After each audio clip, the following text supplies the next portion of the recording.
Anatomy, we are going to discuss about anatomy. Anatomy क्या है भाई?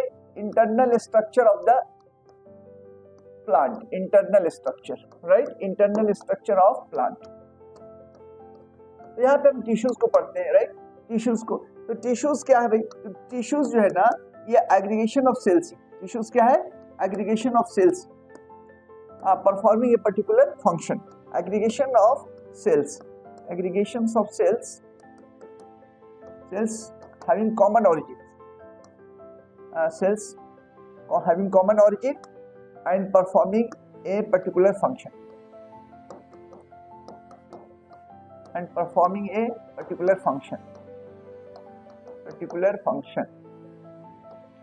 अब यहाँ पे टिश्यू सिस्टम की बात किया जा रहा है। हाँ, टिश्यू सिस्टम की बात करता है। देखिए, टिश्यू सिस्टम हम तीन तरह का पढ़ते हैं। टिश्यू सिस्टम जो है ना, हम तीन तरह का पढ़ते हैं। हाँ, एक है epidermal tissue system, epidermal tissue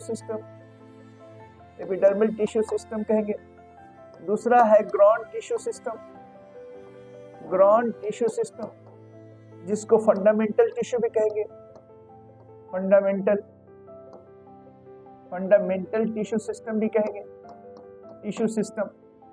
और तीसरा है vascular bundle, vascular tissue system, जिसको कंडक्टिंग टिश्यू भी कहते हैं, कंडक्टिंग टिश्यू। अब देखिए, एपिडर्मल टिश्यू सिस्टम जो है हम लोग कहाँ देखेंगे भाई?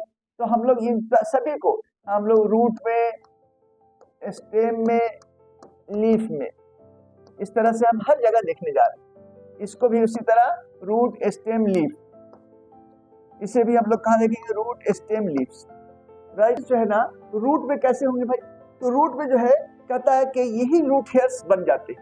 ये देखिए, ये एपिडर्मिस है, सिंगल लेयर्ड है, और इसी एक्सटेंशन जो है ना, ये रूट हेयर्स कहलाते हैं।